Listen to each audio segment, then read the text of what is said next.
नाही आस मला धनाची, नाही आस मला सोनं चांदीची. जेवढं हवंय तेवढं दिलं मला माझ्या येडामाईनं. आता मला सेवा करायची माझ्या येडामाईची.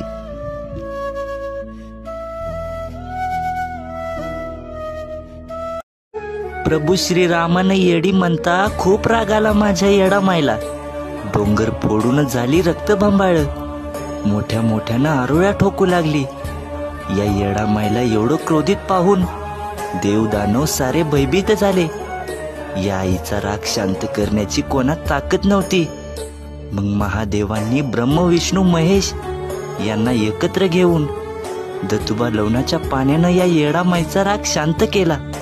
आणि तेव्हापासून माझी येडामाई भोळ्या भक्ताचा न्याय करायला येरमाळ्यामध्ये बसली आहे. आई राजा उधे उधे.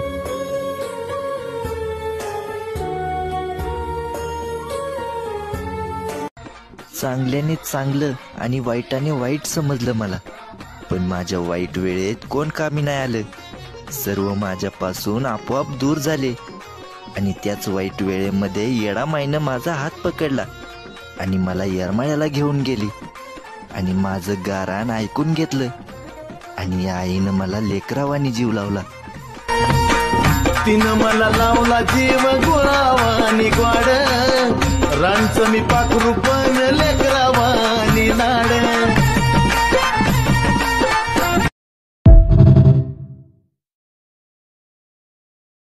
येडामाय पुढचा जन्म मला फुलाचा दे, आणि तेच फुलाई हार बनून तुझ्या गळ्यात पडलेलं असावा. हार बनून तुझ्या गळ्यात पडावं, गळ्यात पडावं ग माय गळ्यात पडावं. हार बनून तुझ्या गळ्यात पडावं, गळ्यात पडावं ग माय गळ्यात पडावं. येडामाईचं लेकरू मी. या आईच्या शब्दाचं पालन करणं, येडामाईची सेवा करणं हा माझ्या आयुष्यातला सर्वात महत्वाचा नियम आहे. आणि ज्या दिवशी या येडामाईचं नाव माझ्या ओठावर नसल, तो दिवस माझ्या आयुष्यातला शेवटचा दिवस असेल. आई राजा उधे उधे.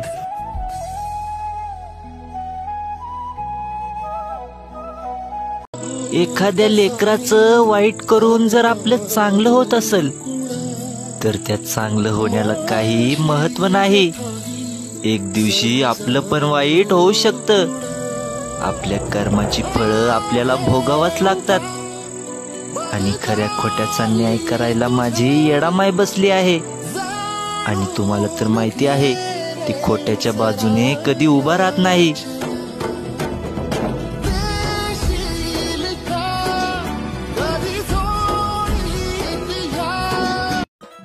प्रभू श्रीरामानं येडी म्हणता येडेश्वरी रूप घेतलं माझ्या येडामाईनं. आणि साऱ्या जगाला झुकून या चरणावरी बघा महिमा या बावन खोडीचा.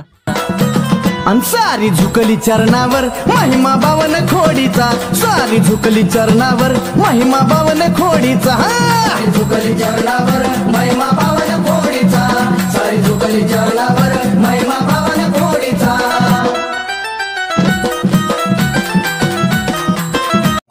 अगं येडामाई, या जीवनामध्ये माझ्याकडून काही चुका झाल्या, तर काहींची मन माझ्याकडून निराश झाली.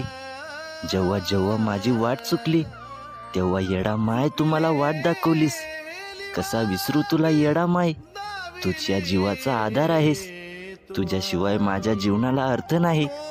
आणि जेव्हा या ओठांवर तुझं नाव नसेल, तोच दिवस माझ्या आयुष्यातला शेवटचा दिवस असेल.